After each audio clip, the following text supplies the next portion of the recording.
Good evening, visitors. Welcome to the Australian War Memorial's last post ceremony. My name is Robert Adams, and joining us today from the Royal Australian Air Force is Corporal Timothy Evans. This evening, we warmly welcome Group Captain Alan George, retired, representing the Air Force Association. We welcome the veterans who have served, those that are still serving, and the families that love and support them. The live stream of this ceremony is made possible by the Returned and Services League of Australia and the RSL and Services Clubs Association. We warmly welcome members who are watching the live stream of this ceremony across Australia. During this evening's ceremony, wreaths will be laid at the base of the Pool of Reflection by visitors to the memorial and students on behalf of St Bridget's Primary School from Kyogle, New South Wales. Australia's Federation Guard is the tri-service ceremonial unit of the Australian Defence Force. They provide a ceremonial presence at civil and military events and during visits to Australia by foreign dignitaries. The Guard will now dismount the catafalque party from the tomb of the unknown Australian soldier.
Catafalque party, rest on.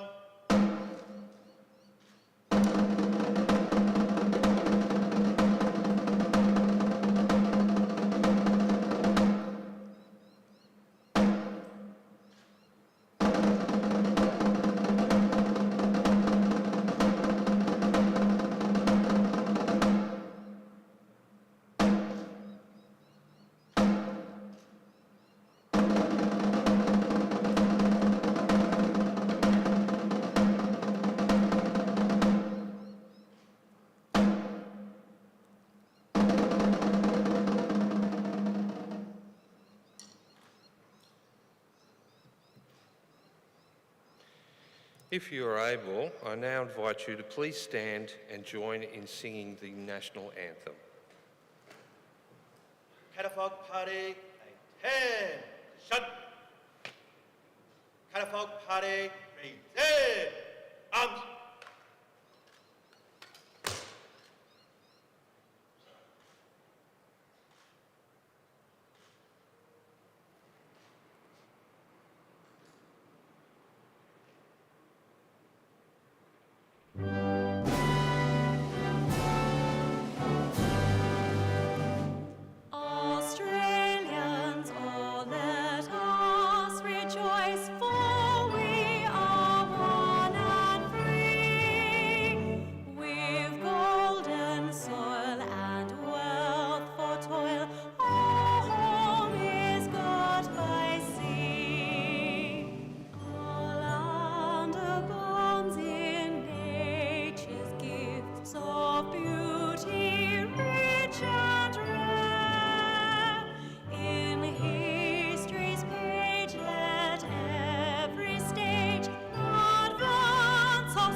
Catafalque Party, shoulder, arms. Catafalque Party, order, arms.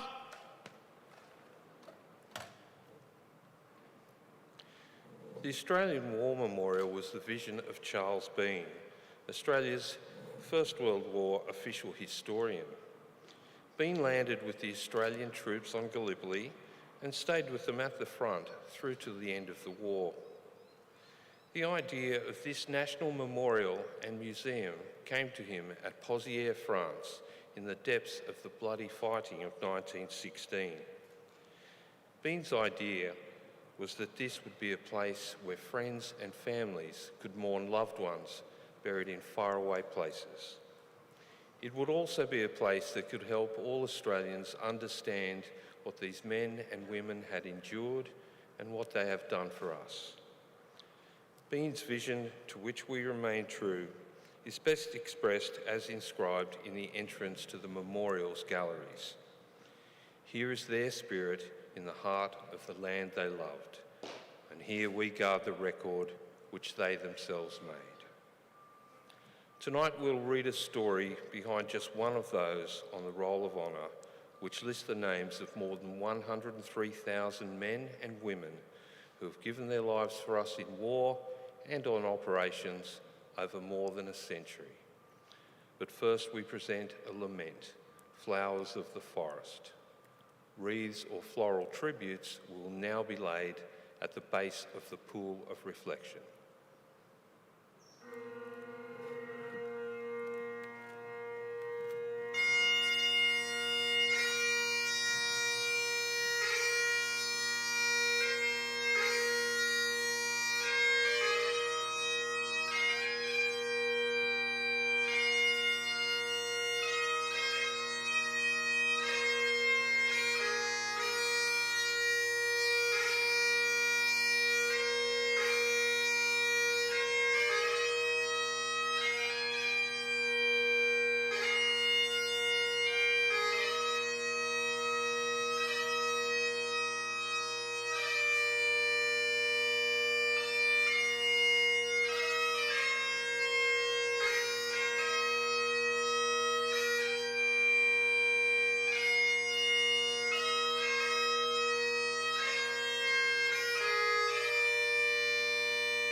Today we remember and pay tribute to Flight Sergeant Phillip William Benson.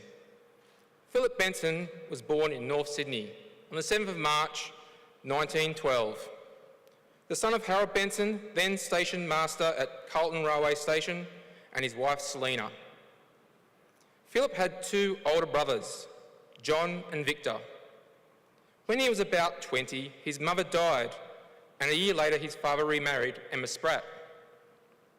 As a result, Phillip inherited three step-siblings, Florence, Fred and Henry. Phillip was an active youth and enjoyed cricket, swimming, cycling, ice skating and tennis. He attended Ryde Public School and Fort Street Boys High School. He gained his leaving certificate in 1929, passing with honours in physics and a first class in mathematics. He went on to take the Australian Association of Accountants exam before working as a probate and stamp duties clerk with the Public Trust Office of New South Wales. On the 28th of January 1939, Benson married freelance journalist and writer Denise Blake. Phillip Benson enlisted in the Royal Australian Air Force on the 10th of October 1942 at the age of 30. Having been in the cadets and with some personal experience of engines and electrical fitting, he began training as a navigator. On the 15th of January 1943, Benson embarked from Melbourne for Canada. As part of the Empire Air Training Scheme, he was one of almost 27,500 RAAF pilots, navigators, wireless operators, air gunners and flight engineers who, throughout the course of the war, joined Royal Air Force squadrons or Australian squadrons based in Britain. After months of training in Canada, in July 1943, Benson received his navigator's badge and was made sergeant. He left for the United Kingdom soon afterwards, arriving in August. Further training followed, and in early January 1944, Benson was promoted to flight sergeant. On the 30th of June 1944, he was posted to number 467 Squadron, RAAF. As part of Bomber Command, this squadron flew the 4-engine Avro Lancaster heavy bomber. Shortly before 11:30 p.m. on the night of 20 July 1944, Benson and his crew set off from Waddington, England, to take part in a major raid on the railway centre of Courtrai in Belgium. The squadron committed 14 aircraft to the mission, with Flight Sergeant Benson, the navigator, in Lancaster, Papa Oscar Juliet. While the raid was a success, number 467 Squadron lost 2 crews, including Benson's. His aircraft failed to return to base and was later determined to have been hit by enemy fire. Inquiries determined that the aircraft had crashed near Marquet on the southwest outskirts of Courtrai. Also on board were Royal Air Force Warrant Officer John Eade and Australians Flying Officer Douglas Jeffrey, Flight Sergeants Alan Hartley, Maxwell Roy, Albert Downey and Thomas Roberts. There were no survivors. After the war, the remains of Commonwealth servicemen buried in Europe were examined and identified where possible. Benson's remains were identified after the discovery of his navigator's brevet, having been buried with 5 of his crewmates at the Valvergem Cemetery. He was reinterred at Courtrai under the inscription, "He died the noblest death." Benson was mourned by his family, who placed in memoriam notices in the newspapers after his death. He was 32 years old. Flight Sergeant Phillip Benson's name is listed on the Roll of Honour on my left, along with 40,000 others from the Second World War. His photograph is displayed today by the Pool of Reflection. This is but one of the many stories of service and sacrifice told here at the Australian War Memorial. We now remember Flight Sergeant Phillip William Benson, who gave his life for us, for our freedoms, in the hope of a better world.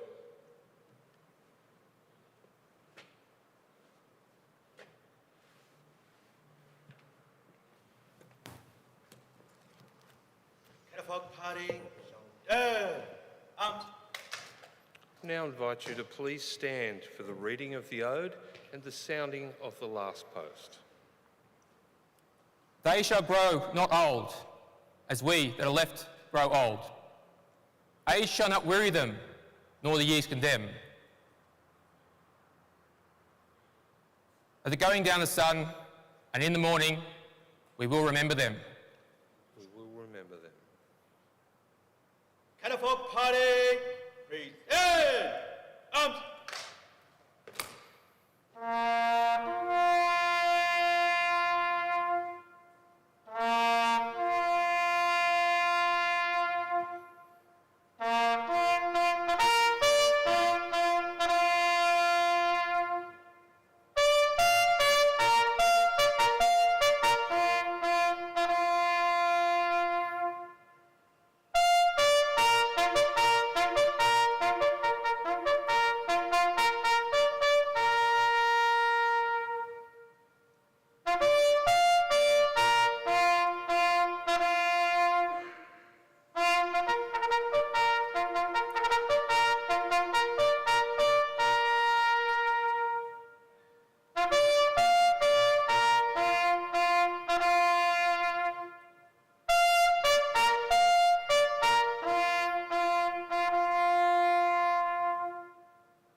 lest we forget. Lest we forget.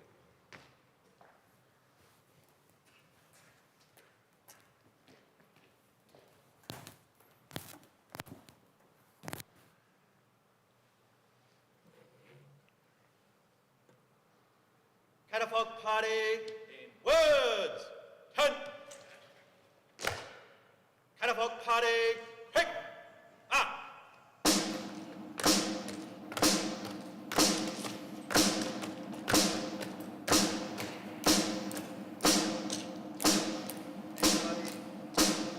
Down.